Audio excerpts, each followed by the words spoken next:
bargaining chip with the DMK.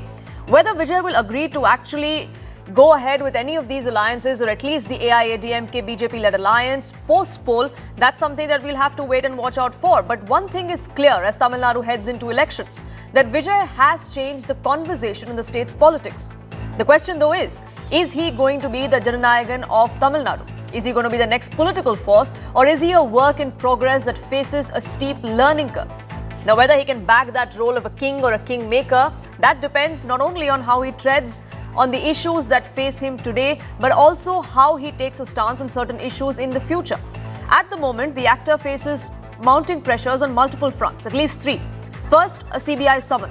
Vijay has been asked to appear before the CBI on the 12th of January. This is in connection with the Karur stampede case. It has put the spotlight firmly back on the investigation on the stampede during his public meeting that had claimed 41 lives. His much-anticipated film, Jana Nayagan, his farewell film, it's scheduled to release on the 9th of January, but it's yet to receive certification. There is no clearance so far.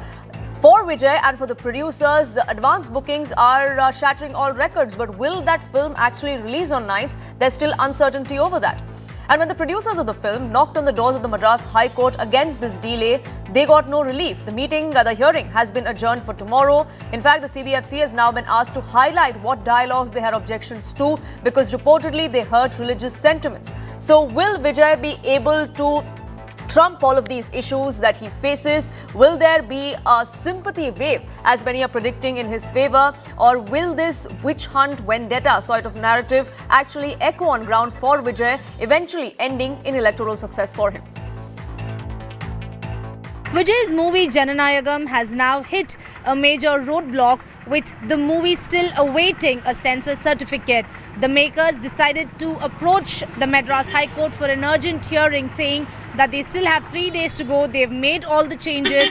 They've removed the quote-unquote controversial dialogues, and yet they are not receiving the certificate. They say that it is a pan-India film. Only after the censor certificate can it be dubbed in regional languages, other regional languages as well. And if it does not get a go-ahead, then it will face a massive loss, is something that the makers had said when they were presenting their arguments today. Meanwhile, tomorrow the movie will be reviewed yet again by a newly appointed committee. So all eyes on whether the movie will get the censor certificate by tomorrow. Already they are facing massive losses because it's a pan-India film and they have no time for the dubbing in other regional languages. So makers are now hoping that by tomorrow they get the censor certificate. Meanwhile, if you look at Twitter, it's buzzing with a lot of fans enthusiastic about the film, because this is going to be Vijay's sign-off film from the Kollywood industry. This is going to be his last film. So fans of Vijay continue to book first day, first show tickets. That moment continues. That's still trending on Twitter, with many saying that they've managed to get the first day, first show tickets of their Talapati. But the crisis continues as far as the makers are concerned. Well, trouble seems to be mounting on multiple fronts for Vijay, but will that have a political impact? Let's open this up. Senior journalists R. Rajgopalan and Shekhar Iyer join us. S. Muralidharan, a political analyst who backs the TV case, with us as well. So, Mr. Muralidharan, let me begin by asking you, the kind of pressure that Vijay and the TV case seem to be facing, one on the front of the Karur stampede and the investigation that the CBI is conducting. Summons have been issued for Vijay, and the fact that his swan song, the farewell film, also seems to be hitting some sort of roadblock. Do you think this is something you'll overcome? He will, because the first part, let me clarify that. There was a meeting a few days ago where the BJP state president, Jana Nayagan, sitting along with the Home Minister, Mr. Amit Shah, made a statement. The person responsible for the entire Karur sabotage, the people, 41 people dying, it's Senthil Balaji.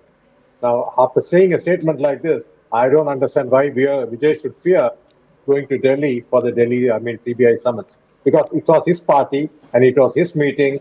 As they went, so many people died. And he has moral responsibility to cooperate with the investigation. And I don't think CBI has an issue. CBI would have run into problem if they would have had the investigation in Chennai, because he's got a huge fan following. I think considering all that and ensuring that, Vijay does not get disturbed much, they have called him to Delhi. So that part is taken care. The second part, yes, the movie. So there could be a God's hand in the form of BJP coming and helping him out if at all they want to sign up an alliance with him. Because on the other side, Congress is knocking his door. Now, what you need to understand, Congress has lot at stake with DMK. One, they are the indie partners. Two, they have something close to 25 members of parliament. Now, will Congress break that and join Vijay? You don't know, because today's scenario, the erstwhile election in 2021, the difference between DMK and ADMK was 3.5%. Now, let's not forget that. So Vijay has close to 7% as of now. So he is going to be the kingmaker. So there is no, surprises here that BJP and Congress wants to ally with BJP since the NDA. But is he open to that kind of alliance?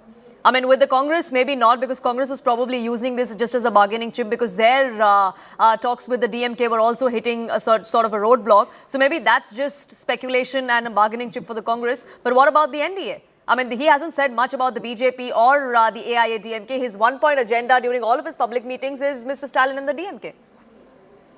Not at all. If he joins the NDA, that's one more step closer to Congress Mukh Bharat. That's what Congress is scared of, right? And he is going to be a kingmaker.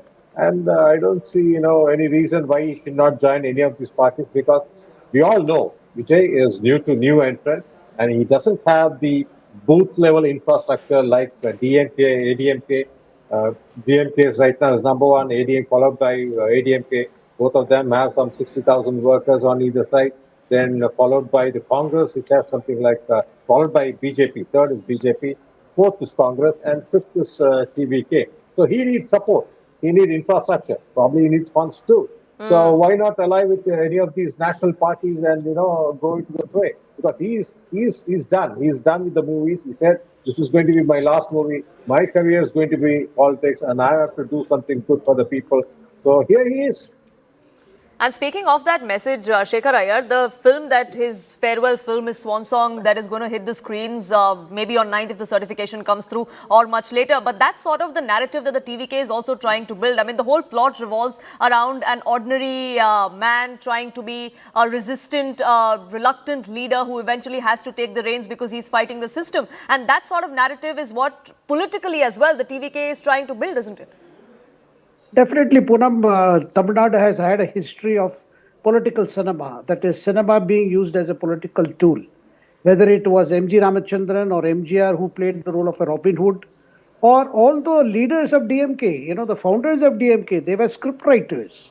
So, and incidentally, you have not mentioned about another film, which is to release around the same time, and the competition is between... Yes. And in fact, it wasn't supposed to release at the same time. They've preponed their release to time it accordingly. And this delay that has been caused to Jana Nayagan is because of some private complaint. Even after, I am told that even after CBFC conveyed to the producers that they are issued a certificate, some private complaint came. On that basis, they decided to review it. And so this editorial review committee. So therefore, the Parashakti is actually backed by people who are close to the Karunanidhi family. In fact, the producer is the son-in-law of the granddaughter of Karunanidhi's eldest son. So, Anbarasan is the person who is producing that movie. So, it is very clear that the DMK first family is behind this counter movie, and Parashakti is some kind of a movie that takes you back to the time when DMK drew strength from anti-India agitation and anti-North and anti-Congress agitation. Even there are characters in this Parashakti also. It's the villain is actually a person belonging to North. So you can see the narrative that the DMK hopes by this movie, that it can strengthen its narrative against center and the BJP. That's one part. But question is, apart from the movie, can Vijay align with BJP, or can Vijay align with Congress? See, definitely there is a pressure from the BJP side that the opposition must unite to unseat the DMK. And that message has gone to even Vijay, that if you are serious in unseating DMK, then you must join hands with the rest of the opposition. But Vijay has himself made it clear the battle is between him and the DMK and that the BJP is a political enemy. On the other hand, there have been interlocutors between Vijay and the Congress. Even Rahul Gandhi has been in touch with him. Soon after the Karur incident also, Rahul Gandhi spoke to him. So, for many people in the TVK as well as in the Congress, Vijay seems to be a natural choice. In fact, the drive for considering the question of aligning with the TVK has gone up to the highest level, where we are told Congress General Secretary K.C. Venugopal himself is keen, because an alliance with Tamil Nadu could also help in Kerala, where Vijay is equally a popular actor. So there are a lot of things happening, but at the same time, Vijay is under pressure in the sense, for instance, the CBI inquiry on the Karur episode. They have been questioning everybody involved in this on the basis of a Supreme Court order. And Supreme Court has also set up a monitoring committee. So, some attempt being now made that Vijay is being, persecuted by the center also. That is not correct, because this is basically on the basis of the Supreme Court order. So that being the case, Vijay has to decide for himself. And this election is crucial for him. Because if he were to plow a lonely furrow, go alone, then he will not be able to make any much difference. Because, of course, the DMK leadership is worried, because initially they thought Vijay's fledgling party would actually divide the opposition votes. But now they have realized that it is hurting them. It is actually going to divide the DMK votes rather than the opposition votes. Poonam. Raj Gopalan, the sort of feelers that all sides seem to be giving Vijay, everyone first dismissed him, saying that, yes, he's popular, he manages to get all the crowds, but those crowds rarely turn into votes. And we've seen that with Kamal Hassan being the most vibrant sort of example in that particular case, that he could not translate that popularity into electoral success. From that stage, from dismissing him to now trying to send out feelers both by the BJP and by the Congress in this particular case, do you think that there is a churn that could be seen in the elections this time around? And Vijay could be the reason for that? Poonam, yes, the state is reeling under anti-incumbency of the DMK government. DMK is yet to, establish one. But Vijay entry into the politics for the last 6 months rattled the DMK leadership, especially the first family. Apart from that, Poonam, my understanding is the Red Giant, that is the cinema company of Mr. Udayanidhi. The real fight is between Udayanidhi and Vijay because of the cinema culture, because of this. And moreover, as when a complaint was received by the Central Board of Censors, that complaint seems to have done by a DMK sympathizer. So therefore, these are all certain internal politics. Now coming to the point, Vijay seeks justice in the CBI. He says it is a conspiracy and sabotage done by Mr. Senthil Balaji. And yesterday, they also, in front of Mr. Amit Shah, the state president, Mr. Jana Nayagan, complained, alleged that. Therefore, Centre has got a duty to inquire into this, and I am very confident from the CBI sources, as Vijay was summoned, Senthil Balaji will also be summoned, because you have... So then, is this kind of a signalling that's being sent out? Would you think that, Raj Gopalan, that the kind of echoing of sentiment coming in from the BJP to exactly what Vijay had said? I don't think so, because if you say that Centre wanted Delhi as a place where Mr. Vijay to be interrogated, Rajiv Gandhi Commission of Inquiry, the Rajiv Gandhi conspiracy assassination held in Chennai. They also, the Inquiry Commission in the Supreme Court and also in the Jain Commission, they all held in Delhi. Therefore, Delhi, which has got a lot of things. So, Vijay's entry into Delhi on the basis of CBI inquiry will also open further gates. Whether he goes with ADMK or with Congress, definitely Vijay will make use of this. It's a booster for Mr. Vijay, from my consideration. Second thing, Vijay has been crushed by DMK, I tell you. Vijay wanted to ensure that. But DMK, in all respects, every stage, they wanted to finish Vijay. But Vijay has overcome and he swam a cross-current swimming. Therefore, he has been successful. Even in the CF, the Central Board of Censors, tomorrow I will wait and watch. They will release it. But one question is very, very, very apt here is that DMK, even today, after this Deepam controversy, Karur controversy, Thirupuram controversy, Thirupuram Kundram controversy, all put together, Vijay emerges as my understanding is, he will cut every political party's votes. But Thereby- what good will that do? I mean, what will be the end result? I mean, what if he ends up with just cutting votes, not really garnering much for himself? Doesn't make him the my kingmaker. understanding is Doesn't make he's him the got- kingmaker as he's expecting to. And Poonam, what happens to the rest? Poonam, my understanding is his aim is to finish this DMK, and he will do that. He will expect around 40 to 45 seats out of 234, then finished. It will be a coalition government, and the center will definitely get into that. My understanding as of today, DMK will not cross more than 25 to 30 seats. If Vijay goes with BJP, DMK will be decimated like Congress in North India.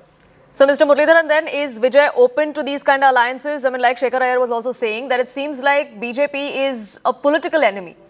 I mean, political allegiances change, convenience, marriage of convenience, as we call it in politics, happens in every other state. Yeah, there's no permanent enemy in politics. That's what we need to understand. Second, he needs a foothold because for him, I don't think he is looking at 2026 as a chief minister candidate. To become chief minister, 2031, yes, he definitely wants to be the chief minister. So I think that's the path for him, and he will wait for that. I don't see any, hindrances, because today is going to be the kingmaker, and that's been acknowledged by BJP, DMK, ADMK, and the Congress. So there's a lot of hope. Well, Shekhar Iyer, hope definitely exists, but translating popularity into votes is an uphill task. And as far as ideologies are concerned, yes, Vijay may be popular as an actor, but there are certain things that drives the politics in Tamil Nadu, and the two Dravidian parties seem to have a foothold on that. The fact that he wants to venture out of that and present himself as an alternative front, do you think the state of Tamil Nadu is actually ready for that alternative front? No, Tamil Nadu is looking for a change. People are definitely looking for a change. There is no doubt about it. DMK is suffering high anti-incumbency because of corruption, and all these announcements are coming, laptop for school pass outs and all those doles that are coming out now. These are last minute, they allowed 4.5 years to go pass by without much, groundwork. But now that they are on, they still hope that these kind of bonanza for voters at the last minute will swing. But there is one problem, Poonam, we have to acknowledge that Vijay, the biggest disadvantage Vijay has is he has a huge fan base, but he doesn't have an organization right up to the booth level. Whereas ADMK and DMK are past masters in the organization setup. They have a groundwork. So definitely Vijay needs the support of a major political party who can organize this, a point which Muralidharan also made at the beginning. So therefore, he needs an advice if he really wants a change. Because this election, because one thing is clear, he is a disruptor now, major disruptor for everybody. Because he will eat into many people's vote. But how does he benefit himself? Of course, he has started the process of taking some experienced people like Sengotayan from the ADMK. But he needs to do much more. And that is why the message that Amit Shah gave during his 3-day visit to Tamil Nadu, that was a message to Vijay also. That all those who are very keen on defeating the BJP, defeating the DMK, those who do not want to see the return of Stalin or Udayanidhi as chief minister, they must unite. And at this moment, it doesn't matter which party or what. And at the same time, within the Congress, they sense that the DMK is in hot waters, and staying along with DMK will not benefit unless we can bargain for more seats so that we have enough seats to play the next role in whatever. But the DMK has nothing to lose here, isn't it? I mean, why would the DMK concede to such a demand? No, but the DMK is very keen to come back to power. They need because if the Congress were to make a different decision, that will affect the entire alliance. It will start cracking up. I do not expect Congress to take any decision, such decision. But if Congress does, that will mean the collapse of the DMK-led alliance. That will be the beginning of the end of the DMK-led alliance if the Congress were to decide otherwise. But the last word has not been said, because you continue to hear that leaders like Manikam Thakur were openly saying that we need more seats. We need sharing in power as well. That's what Manikam Tagore said, that not just seat sharing, we need to talk about power sharing, and doesn't look like the DMK is in a mood to concede any of that, which is also why those negotiations have hit a roadblock, giving the kind of speculation, even further fanning that speculation, that it could be either ways for the Congress, it could be either choices for the TVK as well. What actually happens when it's election time, we'll find out sooner than later. But I have to leave it there. I thank you all, gentlemen, for joining us here on Tacks. Speaking of Tamil Nadu, another big development came to the fore from the state, where the Madras High Court today upheld the single judge Justice Swaminathan order permitting the ceremonial lighting of the Kartikaya Deepam on the ancient stone pillar atop the hill in Madurai. It dealt a blow to the arguments that were made by the DMK government while refusing to follow the court mandate. But rather than conceding political ground, the DMK continues to challenge the order. In fact, it is going to be knocking on the doors of the Supreme Court, or as they say, they are going to be fighting till the very end. Now, here's what the order said. The two-judge revision bench made it clear that there was no substantial evidence that was produced by the state to show that the lighting of this lamp was prohibited or that it would disturb peace. In fact, they called out the state government's apprehension as a mere imaginary ghost.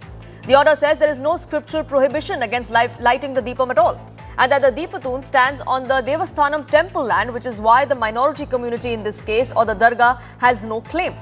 The judges also observed that there can be no threat to public peace unless the state itself creates it or fuels it. They called the law and order situation or the concern of the state government imaginary, underlining that maintaining law and order is the state government's responsibility. In strong words, the court warned that states should not stoop to political objectives, even criticizing attempts to pit two communities against each other. The court said that the administration missed an opportunity to bridge the communal gap through dialogue, instead allowed tensions to escalate. The bench also rejected the Waqf claim over the Deepatun. They claimed this was a mischievous claim. They also emphasized that the government is responsible for maintaining public order, which is exactly what they should have done, and allowed and implemented the previous order. Summing up its message, the court said that let there be light, not fight. The immediate reactions that came into the fore were, of course, from the DMK saying that we will be taking this fight to the apex court. The BJP, meanwhile, said that this is a fight that has been won by the Hindu community and a slap on the face of the Stalin government. Listen in to some reactions. அந்த தூணிலே நீங்கள் தீபம் ஏற்ற அனுமதிக்க வேண்டும் என்கின்ற உத்தரவை தந்திருப்பது முழுக்க இன்றைக்கு நீதித்துறையை நாம் என்னவென்று சொல்ல முடியாது, அதை களங்கப்படுத்தவும் முடியாது. Senior leaders of the DMK have consistently attacked Sanatan Dharam. Mr. Udaynidhi made an audacious and reprehensible demand for the eradication of Sanatan Dharam itself. And therefore the devotees went to the court for justice, and justice was delivered. Well, let's shift focus to our neighborhood. Bangladesh is turning into a no country for Hindus. As the country gears up for elections in February, the first after the ouster of former Prime Minister Sheikh Hasina in 2024, the attacks on Hindus in the country are also rising significantly. There have been 6 killings in the last 18 days. There have been reports of rape and arson as well. In fact, in the last 24 hours itself, 2 Hindu men have been killed. Hindus, the community who called this country, Bangladesh, their home for years, are now fearing for their lives. The community has sought police protection from the Election Commission, but they have very little hope.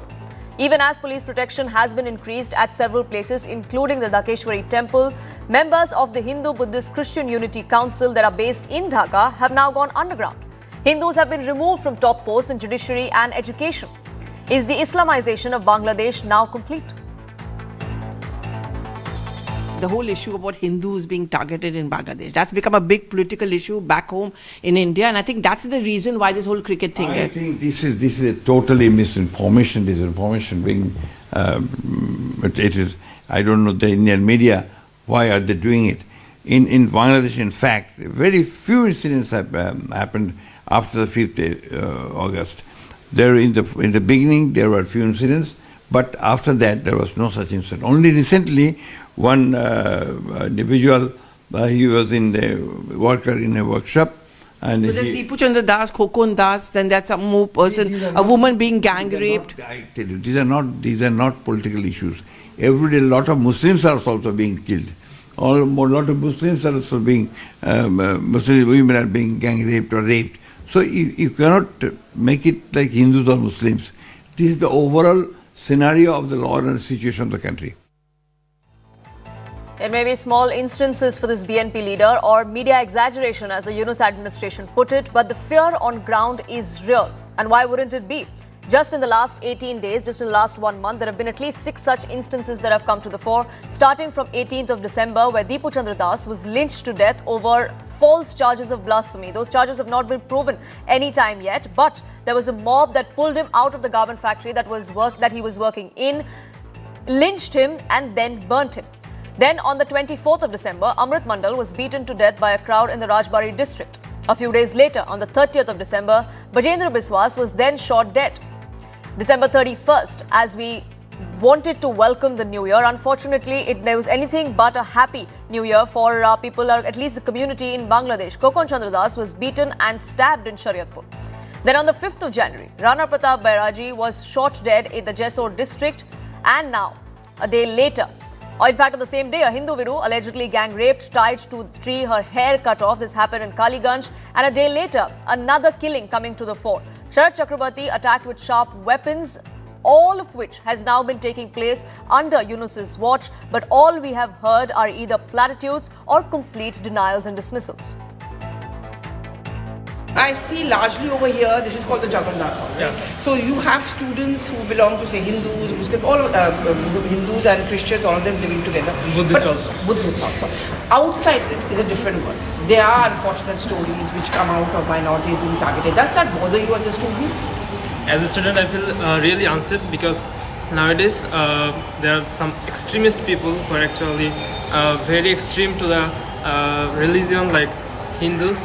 And this is really very threatened for us, and we're feeling very nervous in this country. And that's why most of the students in our hall are trying to go abroad, because current situation is not like that to stay in this country. So that's why I think I will go abroad also. Yeah. Where do you want to go? I want to go like some European countries.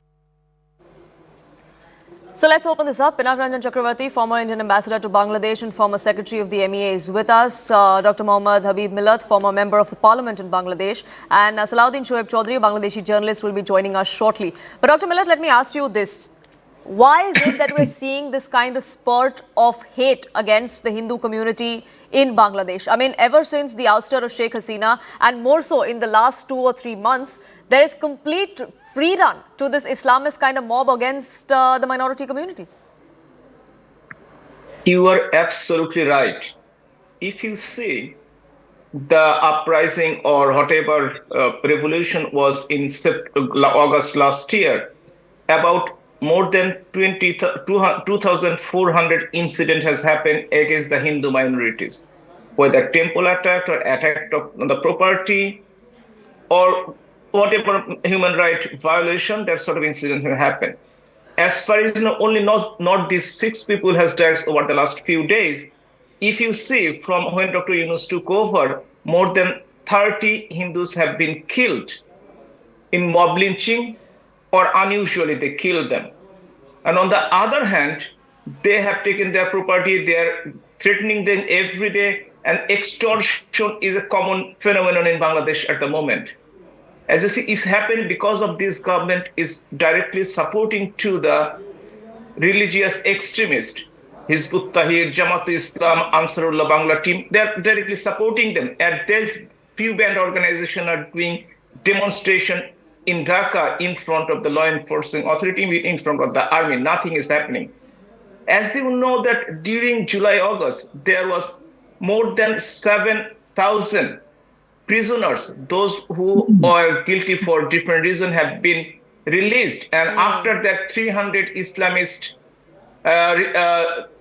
terrorists or fundamentalists has been released from the jail. Nobody has been captured yet. And as you know, at that time, about 6,000 modern arms and more than 600,000 bullets have been looted at that time, not recovered yet. And Dr. Yunus's government is doing nothing at the moment. He is actually patronizing this sort of attack, and it is happening in front or close to the law enforcing authority, and they are not allowed to take any action against them. Even so many people has died over the, if you see the latest report, that 198 people have been mob lynched and to death, and then nothing has happened.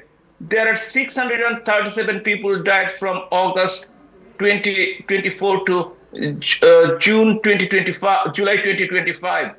No action has been taken so far. The law and order situation at its lowest level. There is no court running at the moment, and judicial system is under the control of the government and the new political party or Jamaat Islam. And also, as you see that the government is showing that the country is running very well, and they have imposed sanctions against the journalists.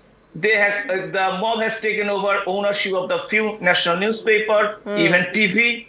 But all of these instances, for some reason, for the Yunus administration, seem to be media exaggeration, Salahuddin Chaudhary, and you would be able to shed light on how that's far from reality, that's far from truth. I mean, this is just being in La La Land for the Yunus administration to sort of dismiss this and brush it under the carpet, isn't it? Thank you very much. What we know until now, that the 6 Hindus killed in 18 days, these are the reported numbers that we know. But there are many unreported numbers at the same time. And Yunus regime, it is not only facilitating such brutalities, I mean the genocide on Hindus, it is also trying to cover up this incident by repressing, intimidating the journalists. As Mr. Millat was saying, that over 350 journalists are now in prison facing murder cases. Moreover, almost 1 million people are in the jail. Yunus has become the champion jailer of journalists in the world at this moment. And the entire country has been turned into a burning inferno.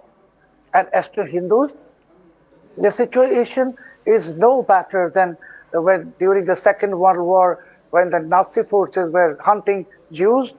Yunus element, Yunus cabal, the jihadis and Islamists, they're hunting Hindus, Buddhists, and every religious minority in this country, because they want to create an atmosphere of care in the country. Particularly, as you know, there is a so-called election on the February 12th, which is actually a stage drama, and the Jamaat Islami and BNP both have declared that following the election, they are going to form a national government, meaning there will be no opposition in this country. Bangladesh will be no better than Iran in that case. Now, most importantly, please note that the Hindu population in this country in 1947 was 56%, and now it has been reduced to 7%. And I was telling in other show on your channel that even Hindu families, they cannot arrange marriage of their daughters, because if there is any such event, the jihadis are going to Hindu homes and asking for money, and they are saying, if you don't give the money, give the daughter to us for one night. Now, at this case, latest case of the murder of Sharat Chakrabarti, you see, the Islamists demanded jizya, and because he could not pay jizya, he was murdered. And most shocking thing, I would like to humbly draw your attention to this, that the family members of Chakrabarti were given only 40 minutes to complete the cremation process. So you understand that a grieving family, they are given only 40 minutes. Why? Because the Yunus regime wants to hide something, and what they want to hide, this is crime against humanity. This is what he is doing, is absolutely crime against humanity. If Hitler's Nazi forces face the trial in the Nuremberg, Yunus and his cronies must be taken to Nuremberg or anywhere else for facing the trial, because this is a genocide. And as a Bengali, we, all 18 crore Bengalis, we are being held captive and hosted into the hands of jihadis, Islamists, and mercenaries of And many Pakistani would say outside. that even the elections that are impending, not much will change post that, where one can hope against hope, but we really don't know if things will change there. But Ambassador Chakravarti, I want to ask you this. You know, so far India has maintained this wait and watch sort of approach as to what's transpiring in our neighborhood. There are some comments that have come in condemning what is happening, especially to Dipu Chandra Das and several others. But do you think that the Indian government and New Delhi perhaps needs to take a stronger stance, because it's clearly inaction and silence from both within and outside Bangladesh that seems to be emboldening such mobs and the Yunus administration? Well, firstly, let me say that my two colleagues from Bangladesh have already outlined the situation. My own sort of reading or understanding is that this government has become a lame duck government, because they have a few days to go. There's an election. And in any case, they have been unable to govern the country. This is an ad hoc government of handpicked people planted there by, certain powers that organize the regime change in Dhaka. And they don't seem to have any commitment to run the country or govern the country. The second point is that the police has been basically, bullied and cowed into submission. So they have become mere bystanders. The army too is basically keeping quiet.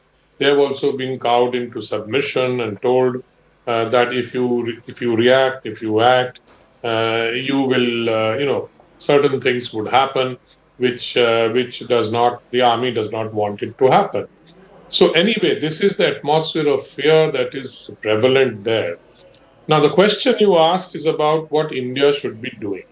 India has, as you said rightly, has been waiting and watching, hoping that the elections will produce a democratic elected government with whom, who will be much more responsible than this ad hoc government, which has no stakes. I mean, they're not elected. They don't feel responsible to the people. And they are probably now all looking for a quick exit after the elections take place. Let's see what happens. But you are right that the elections may again produce what is called the National Unity Government, which is like the BNP and the Jamaat and the NCP all coming together. There will be no opposition. But my expectation is that an elected government will probably be much more responsible. And they will, I think, get into action because they will have the legitimacy. For example, they will be able to order the policemen to take strong action, for example, or the army to move in and take action. That will create the necessary law and order situation that will be conducive for good governance and peace. But today, I am afraid it's a complete lawlessness that is ruling. And as my colleagues from Bangladesh explained the reasons for it, prisoners gone, released, militants released, and the empowerment of the jihadis, as we call it here, or Islamists, if you say, has empowered these people to do what they want. Exactly. The Islamists have only one agenda: to create an Islamic state and perhaps do ethnic cleansing of Hindus, which they have been doing since 1947. And today, as my colleague Dr. Millat pointed out, but it's down to 7%. There are very few left, actually. But Ambassador Chakravarti, as far as the elections are concerned, I mean, the fears are also that these are not going to be free and fair elections. The Awami League has been banned. They're out of the picture. The BNP is sort of fractured. Tariq Rahman doesn't have the kind of support that the party once enjoyed. And that would perhaps mean that the Jamaat is in power. And that's only going to make matters worse. Well, yes, the election could be fixed. In fact, it is fixed to some extent because the Awami League is not there. How can you say the elections will be free and fair if the Awami League, the largest party in Bangladesh, has been banned? So I don't think the election can be called free and fair. So hence it is already fixed to some extent. The question is that whether it will be Jamaat, how many seats Jamaat will get and how many seats the BNP will get. The only other point that I wish to make is that if the BNP gets a majority, then it might be a little different. But if they don't, and they are forced into a coalition with the Jamaat and the NCP, then I think Bangladesh is heading for trouble. And that is what I fear the most. And with Bangladesh heading into trouble, it could be trouble for India and the subcontinent as well, given especially how porous our borders are. But Salahuddin Chaudhary, I want to ask you this. Speaking of elections, they are impending. They're supposed to happen in about a month's time. But the kind of presence or penetration that the Jamaat seems to be doing on ground electorally, what is your assessment that these elections could actually throw up? You see, the so-called election, the United Nations has already declared they are not going to stand team to monitor the election observers because UN is aware this is no election, it's a drama. Secondly, I absolutely agree with His Excellency Ambassador Chakravarti that if it will be a very dangerous scenario if Jamaat and NCP gets majority, but there is no scope of that. But the most alarming thing is BNP and Jamaat has already declared that after the election, they are going to form a national government. And what is that national government? Jamaat wants caliphate rule, and BNP leader Tariq Rahman has publicly declared that if they win the election, they will run the country following the principles of the Prophet of Islam, meaning Sharia rule. Now, about Awami League, I would like to also bring one very important point. Yunus has been telling everyone that activities of Awami League has been paused. But then wherefrom they came up with the theory that Awami League is a terrorist organization? And if Awami League is not a terrorist organization, if Awami League's activities are on pause, then why they are catching everyone by tagging them as Awami League activists? Actually, Yunus and his cronies and Pakistani ISI, indeed, they have declared a war against 18 crore Bengalis. And because Awami League led the war of independence of this country, so Awami League stands as the top enemy of Pakistani ISI, Yunus and his jihadis and Islamist cabal. And finally, I would like to say one last word, that as a journalist, I don't enjoy the right to freedom of expression. But Al-Qaeda, Islamic State, Ansar al-Islam, Hizb ut-Tahrir, and all jihadis, they enjoy the absolute freedom. They can say anything, whatever they want. And this is the country now, Bangladesh. And we saw that freedom being taken away when two of the biggest media organizations and their offices were vandalized, set ablaze. Thankfully, there were no fatalities there. But I mean, the message was sort of clear, Dr. Millat, isn't it? And if this is what's to come in the political future of Bangladesh, then it is going to be concerning. Do you think that the world and world organizations finally should wake up and do something about it? Because so far, all we've heard is silence.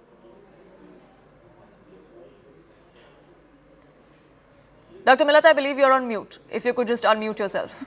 I'm really surprised the way the World Humanitarian Organization and stakeholders of the different countries, they're moving to make Bangladesh as a damage which will be irreparable in future if we do not stop them now.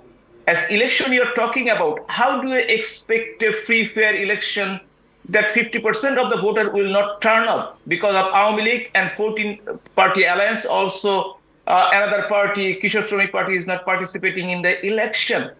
So they have fixed the election result. But whatever happened, Jamaat has strong organization. They can have strong, but they don't have the vote.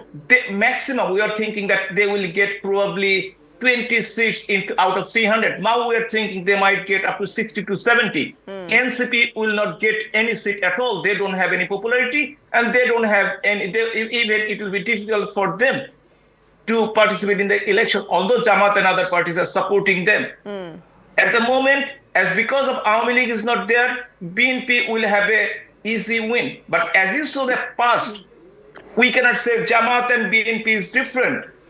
They have almost similar ideology politically, and BNP was in power for 2 times, and with Ziaur Rahman 3-4 times. So they showed their attitude already at that time. The way they're speaking at the moment, even you saw the Secretary General of BNP have an interview with you, and he denied there is a torture going on, there is a human rights abuse is going on in Bangladesh. They are just denying as Yunus is doing that. So international community should come forward and address this issue. Otherwise, the damage will be happen to Bangladesh, which will be irreparable. And that There will could be no spill over, secular and that could Bangladesh at spill all. over into the subcontinent as well, which is why the world and India especially also needs to take note of what's It's not- transpiring and perhaps try and re-strategize, so to say, as to what approach we're going to be taking. But for the moment, I have to leave it there. I thank you all, gentlemen, for joining us here on this edition and sharing your perspective. Shifting focus now to a CNN News 18 campaign. Every day in India, millions of us step out with one simple goal: to reach our destination safely. We follow signals, we wear helmets while riding a two-wheeler, we wait our turn. Well, not quite all of us. It takes just one person driving in the wrong direction to put everyone in danger. Wrong side driving isn't saving time. It isn't smart driving. It's a risk with lives as the price. As few seconds gained can cause hours of pain for a stranger, for a family, for those very people that make the choice of throwing caution to the wind and going down the wrong road. Road accidents in our country don't just happen because of bad roads or bad infrastructure. Some of them happen because of bad choices, and it is time to end this menace of wrong-way driving. At CNN News 18, we've taken it upon ourselves to right this wrong because it really time is for that to change. Things are starting to change one step at a time, but we do have to go a long way. Wrong side driving is criminalized. There are enforcers that are doing their part, but some that are not. Well, for the first time, Delhi police has registered an FIR for wrong side driving in this particular case, becoming the first union territory in the country to do so. This FIR was registered on the 3rd of January at Delhi Cantonment Police Station. The accused was a native of Uttar Pradesh's Shahjahanpur, is said to have been driving on the wrong side near the Hanuman Mandir red light. According to the traffic police, the accused did not even have a driving license or insurance for his vehicle. The FIR was registered again under Section 281 of the BNS, which deals with rash or negligent driving. The accused was granted bail as he was charged under bailable sections of the BNS. Like we have heard that Gurgaon police is registering an FIR against the rash and negligent driving. So in Delhi also we have also initiated this thing. Till now we have registered 3 FIRs. One in PS Vasant Kunj, one is PS Kapasela, and one in PS Delhi Can. Under 281 BNS. 281 BNS is basically a dangerous driving, endangering the life of the persons. So along with the other MV Acts, we have registered 3 FIRs. So it will be deterrent to the public that if they are driving that endangers the life of the others, then a FIR can also be registered. So we have initiated this drive and we have registered 3 FIRs, and the more action will be taken in the future. Well, it may be the first FIR in Delhi, but not the first in the country. Many such FIRs have been filed in several other states. But is that deterrence enough? Clearly not, because there are several people still, especially bikers, that break this particular law every single minute. There's a heavy price to pay because we see accidents because of wrong way driving every single day, and not just 1 or 2. Here are the statistics. As far as accidents because of wrong side driving go, there is an average of 69 per day in 2023. In that year, 25,242 accidents were reported because of people driving in the wrong lane. As far as deaths are concerned, there were 9,432 deaths that were reported in the year 2023 because of wrong side driving, which brought the average to 26 deaths per day.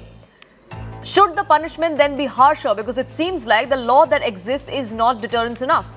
As far as the BNS is concerned, which came in just about 2 years ago or so, BNS Section 281 deals with rash or negligent driving, under which you can get up to 6 months in jail or a fine of up to 1,000 rupees. What is 1,000 rupees for people who make a conscious choice of not following these rules and breaking the law? The Motor Vehicles Act, under which there is no jail term. The fines vary. It can be from 500 to 1,000 rupees for a first offence. It is up to 5,000 rupees in the national capital. As far as a repeat offender is concerned, it can go up to 2,000 rupees and 10,000 rupees in Delhi. And yet, we see many people break the law. They choose to ride on or drive on the wrong side of the road, be it service lanes, be it expressways, be it main roads, all to save about a few minutes or less of a litre of a fuel. From 2018 to 2023, the number of people that were dying because of this wrong side driving went up by 8%. The really scary thing is that the total number of accidents didn't increase much, but the number of deaths did. Which means that when these crashes happen now, they are more serious and they're more likely to kill someone, which is exactly why we need a law that is far more stringent than it already is, which is also why we're running this campaign on CNN News 18, because it is time to right this wrong. Joining me on this broadcast is Kiran Bedi, former IPS and former Lieutenant Governor of Puducherry. Thank you so much, ma'am, for speaking with us here on CNN News 18. The first step is filing an FIR if a stringent law needs to come in, that stringent sections need to be invoked. A first FIR has been filed in Delhi. How do you look at this? Do you think this is one step in the right direction?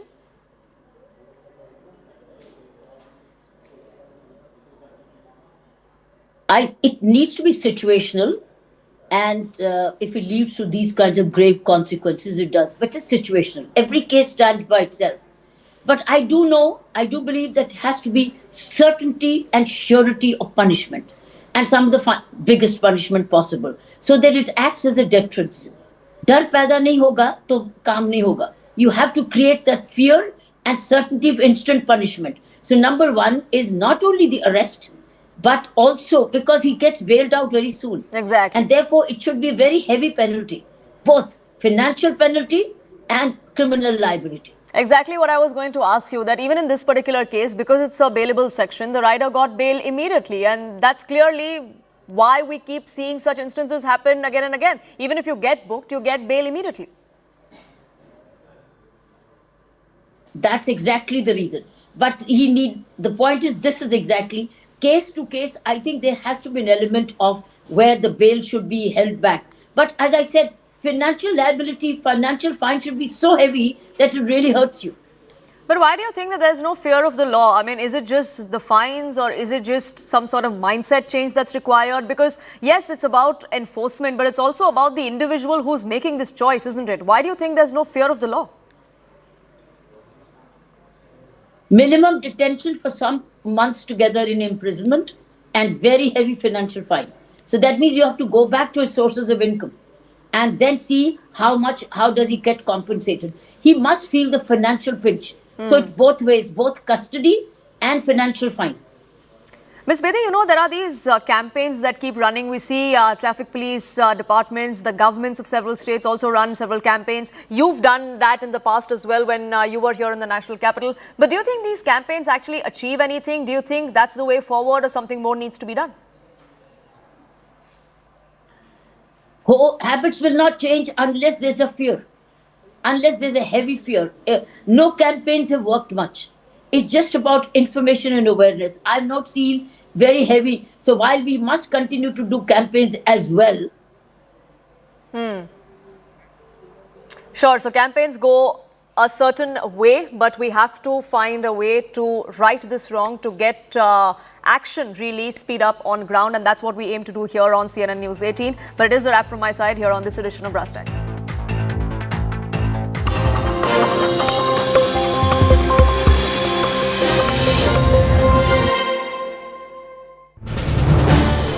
This is News 18 Network.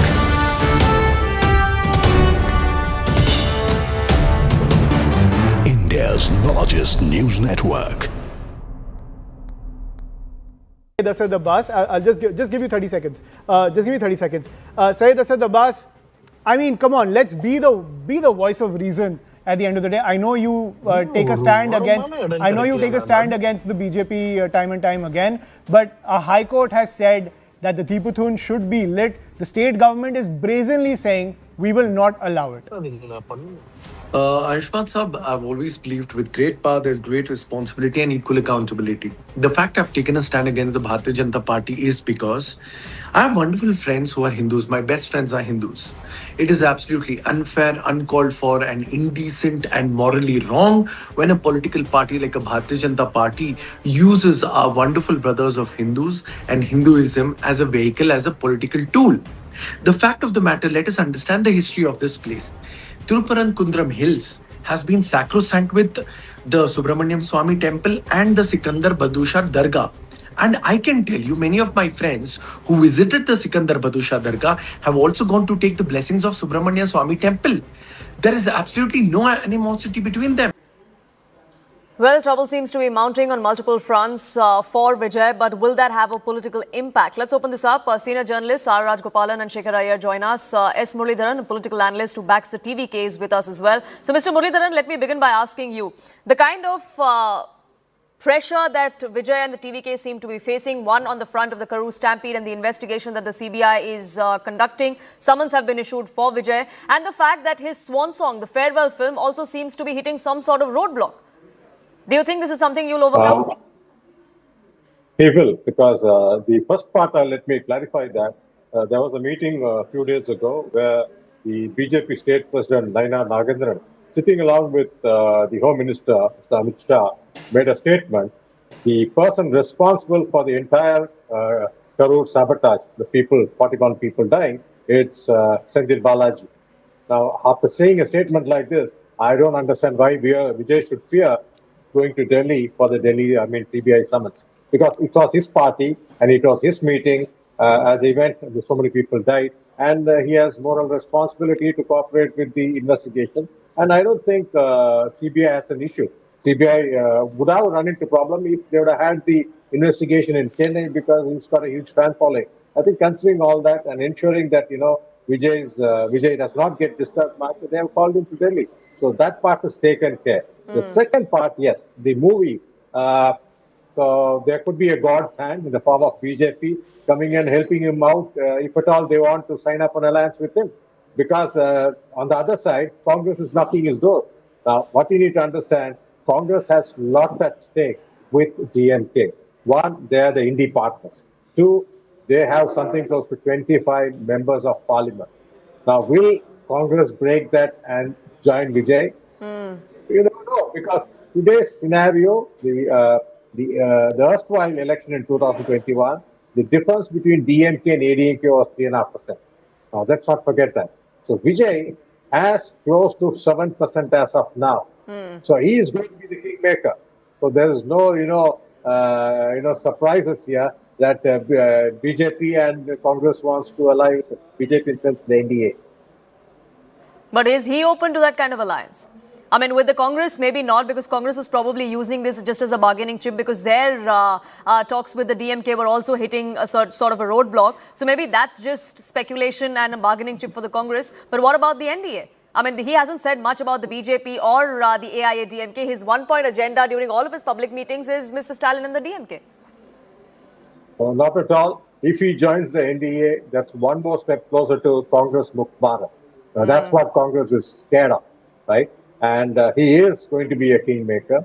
And I don't see, any reason why he should not join any of these parties, because we all know Vijay is new entrant, and he doesn't have the booth level infrastructure like DMK, ADMK. DMK is right now is number one, ADMK followed by ADMK. Both of them have some 60,000 workers on either side. Then followed by the Congress, which has something like, followed by BJP. Third is BJP. Fourth is Congress, and fifth is TVK. So he needs support. He needs infrastructure. Probably he needs funds too. So why not ally with any of these national parties and go into the fray? Because he's done. He's done.